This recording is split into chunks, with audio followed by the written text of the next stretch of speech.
Ha. Özümüz də ayaqla gedək. Bak burada mənimdir, vermiş arendiyə. Hə? Orada da mənim yoncamdır. Bəlkə biz arendaya götürüb özümüz işlədək. Hə, olar, yaxşı olur. Həqi? Hə. Cuma, biznesdir.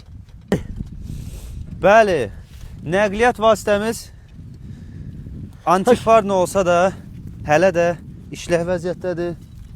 Hış. Bu körpü mənimdir. Hə. Sən özün nə sərkəssən bu il? Yok. Ancaq yonca sarır. Anca yonca. Yonca sarıb Heyvana verəs. heyvana verir. Stüdyoda ağacı mənimdir. Neçə hektar? Hektar yarım. Hektar yarım. 2 hektar da buradır. Hamısın yoncaya? Hamısı yoncadır. Hə. İldə 800 manat. Əla. Bu ağacıma ver. Elə onu götürürəm mən də. Nə qəşəng ağacdır bu belə. Hə, arabadan düşür. Arabadan düşür. Arabaya. Hə. Bu nə ağacıdır belə? Hə?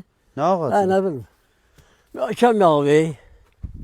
Bunun zadnısı var yoxsa kuruq verəcək? Kuruk verecek. Kaç. Kaç. Ay yıxılacaq bu dəqiq. Tamam. Bax belə çətin şeylərdən, yollardan keçir deyə.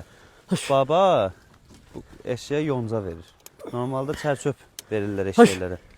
Baba buna qəşəng qulluq eləyir. Elə bir maşına bahalı yağ tökürsən də. Aşağı.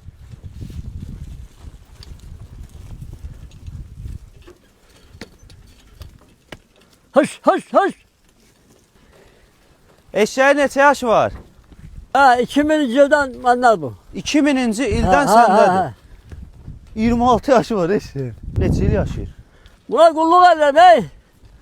Onu da pis öyrətmirsən. Yoncadan başqa heç nə yemir. Hal-hazırda arkada gördüyünüz dağlar Xan kəndidir, Hış. Şuşadır, Əsgəran, Xocalı. Baxın o tərəflərdir. Biz isə Ağdamın Əfətli kəndindəyik. Baba, Car ve Luxury'dən hədiyyə göndəriblər. Ətirdir. İstifadə eləyərsən. He, sağ ol.